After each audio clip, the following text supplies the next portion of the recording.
let's move on. The bass. How's it? How do you go with Am Clayton? Or how does he go? How does he roll? We have the bass amp is just right here in the room. He's just a pretty solid bass player. I mean, you know, he's a good anchor to the ship. I mean, he just keeps it steady, keeps it grounded, and you know, he just sits in here in the control room and just you know, we'll do a few takes and just kind of till we find what's right. Basically. What kind of amp does he use?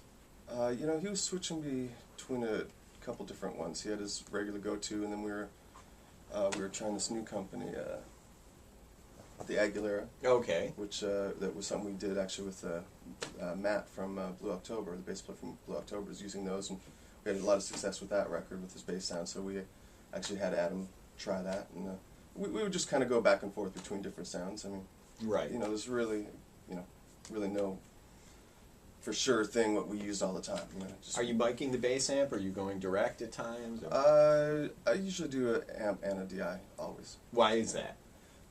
Just to get the best of both worlds. You never know what's going to work. I mean, sometimes just an amp sound would be great. Sometimes just a DI or the blend of both. I mean, what aspect of the sound you get from the DI versus what you get from the amp? DI, you always get that pure, full, direct sound. You know, and the amp, you know, can give it that little dirtiness, that grind, that air. You know, sometimes I might even distort the amp a little bit.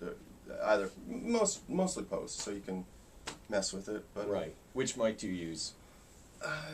I go between several. I mean, RE20 or you know, Fat 47. Great. Are kind of my main go-tos. And what's a good distance to put a mic from a bass amp?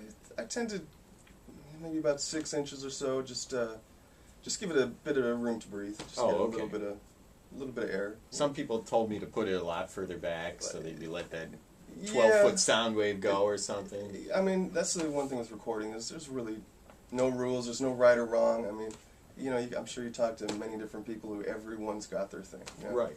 What works for one guy might not work for another. You know? That's the thing I have to be reminded of the most. Yeah. Is that there are no rules. I mean, I'll like to be reminded of that. I mean, I'll hear guys sometimes say, "Oh, I use this mic for overhead." So I'm like, "Are you crazy? I would never do that." But for them, it works. You know what I mean? So right. How can you say it's right or wrong? Mm-hmm. Fantastic.